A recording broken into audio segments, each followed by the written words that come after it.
যিনি guide teacher ছিলেন, সম্মানিত গাইড টিচার, তার শিক্ষার্থীদের উদ্দেশ্যে সংক্ষেপে সবাই কিছু কথা বলবেন। আমরা গভীর মনোযোগ করে সবাইকে শুনবো। যেহেতু উনি সারা বছর বাচ্চাদের সাথে ছিলেন, ভালো মন্দ সর্বাবস্থায় এখনো ফোন দিচ্ছেন, এখনো বিকালে আসতেছে না। এই জন্য শিক্ষক ওনারা প্রথম ধৈর্য ধরলে আজকে এগুলো যে লেট করে আসতে পারি আমি এসে দেখলাম। গার্জেনকে ফোন দিচ্ছে, গার্জেন বলছে পাঠাচ্ছি। শিক্ষকের ধৈর্য, এগুলো শিক্ষক আল্লাহ কাছে দামি। সে মানুষের স্যার আমি এখনো গার্জেনকে ফোন দিচ্ছি।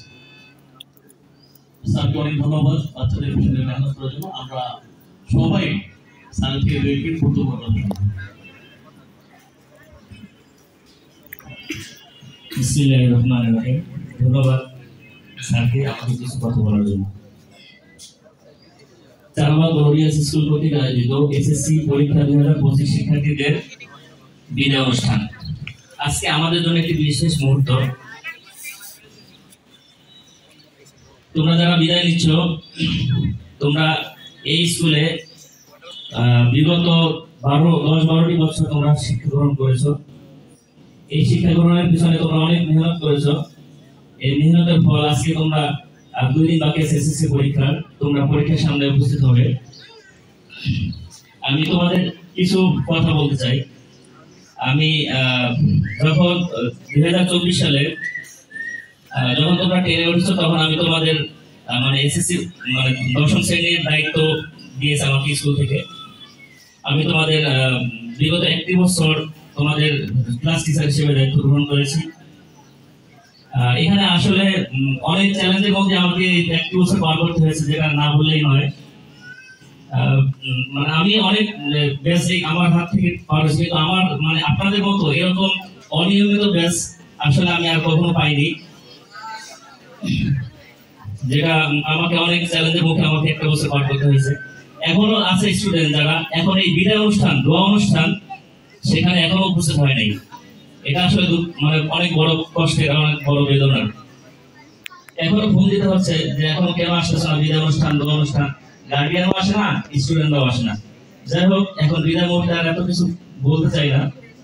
তোমরা এই 1 বছর যে পড়াশোনা করেছো, এই পড়াশোনার যে যাই করেছো, যে যতটুকু পরিশ্রম করেছো, তার ফল সেই ততটুকু পাইবা। কথা আছে যে পানিতে যে যতটুকু নামবে সে ততটুকু ভিজবে, যে কম নামবে সে কম ভিজবে, যে বেশি পানিতে নামবে সে বেশি ভিজবে। যে পরিশ্রম বেশি করছো সে ফলাফল ভালো করবে আর কি, আর যে পরিশ্রম কম করছো সে কম পাবে। এখন রেজাল্টের পরে অনেকের ভয় কি, মন খারাপ হয় যে একজন এ ক্লাস পাইছে, আমি কেন ক্লাস পেলাম না। আসলে পরিশ্রম যে করবে সে রেজাল্ট ভালো করবে। এখন তুলনা দিয়ে কখনো পড়াশোনা হয় না। পড়াশোনা করতে হলে, সাফল্য অর্জন করতে হলে নিজের চেষ্টা করতে হয়।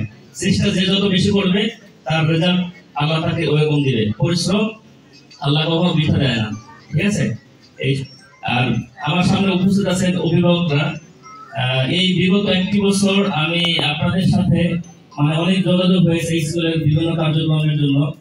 দায়িত্ব গ্রহণ করতে গেলে অনেক সময় অনেক মানে ফোন দিয়ে আপনাদের অনেক বিরক্তি করেছি।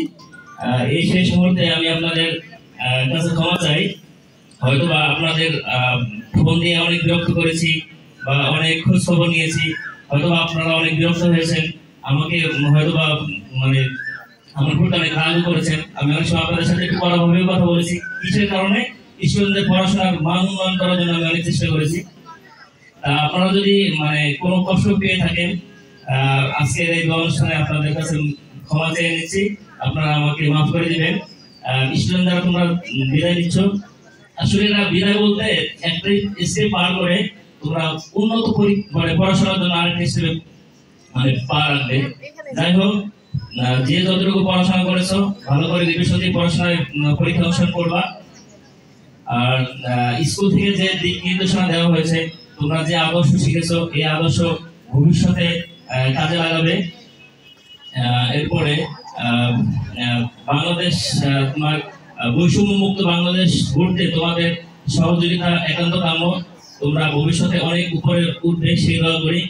পরীক্ষায় ভালো রেজাল্ট করবে, সবাই পাস করে আসো, এই দোয়া থাকবে আমাদের সবার।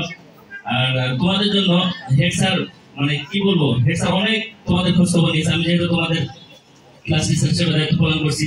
রমজান মাসে এমন কোনো দিন নাই যে তোমাদের জন্য স্যারদের সবার কাছে দোয়া চায় নাই, ঠিক আছে। হেড স্যার মানে প্রতিদিন আমাদেরকে বলছে যে স্যার বিশেষ করে ইফতারের মুহূর্তে তারা যদি নামাজ পড়ে ওদের জন্য একটু দোয়া করবেন যেন ওরা পাশ করে আসে।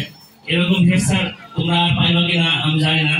আসলে হেড স্যার তোমাদের প্রতি হয়তো বা সামনে অনেক শাসন করেছে, কিন্তু তোমাদের অনেক খোঁজখবর নিয়েছে, ঠিক আছে। তোমরা যাতে পাশ করে আসো এর জন্য মানে রমজান মাসে বিশেষ করে তোমরা একটা রমজান মাস পাশ করে এসো, মানে যেখানে দোয়া কবুল হয় ইফতারের মুহূর্তে তাহাজ্জুদের পরে, সেখানে স্যার বারবার বলেছে আমাদেরকে যে স্যার ওরা তো এমনি পড়াশোনায় দুর্বল, সবাই তো আমাদের সবাই তো সমান রেজাল্ট করবে না, আপনারা সবাই তো মানে রমজান মাস সবাই ওদের জন্য দোয়া করবেন যেন ওরা পাশ করে আসে। যাই হোক, তোমরা ভালো করে পরীক্ষায় অংশগ্রহণ করো, আমরা আশা করি তোমরা সবাই পাশ করে আসো। পাশ করে যখন পাশ করবে তখনই তোমাদের বিদায়টা সফল হবে। আশা করি তোমরা সবাই পাশ করবা, ভালো করে পড়াশোনা করবা। আর পরীক্ষার যে কয়দিন আছে সে কয়দিন তোমরা বেশি রাত জাগবে না, যতটুকু পড়েছো ততটুকু রিভিশন দিবা, এরপরে অতিরিক্ত রাত জাগবা না। এরপরে মোবাইল, তারপরে সামাজিক যোগাযোগ মাধ্যম এগুলা কখনো সময় পার করবে না। আর শেষে একটি কথা বলি যে তোমরা যতটুকু পড়ছো ততটুকুই, পরীক্ষায় যদি কোনো প্রশ্ন তুমি আনকমন আসে সেটা নিয়ে চিন্তিত হবে না, যেটা পারো সেইটা আগে অ্যান্সার করবে। এভাবে তোমার পাশ করে আসো, সবাই দোয়া করি। আর মানে আমি এসএসসি পরীক্ষার্থীদের পক্ষ থেকে আমি সকল স্যার ম্যাডামদের কাছে দোয়া চাই যেন আমার এই স্টুডেন্টরা সবাই পাশ করে আসে, আপনারা সবাই দোয়া করবেন।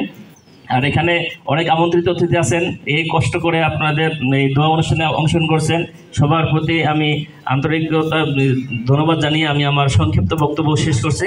আসসালামু আলাইকুম ওয়া রাহমাতুল্লাহ।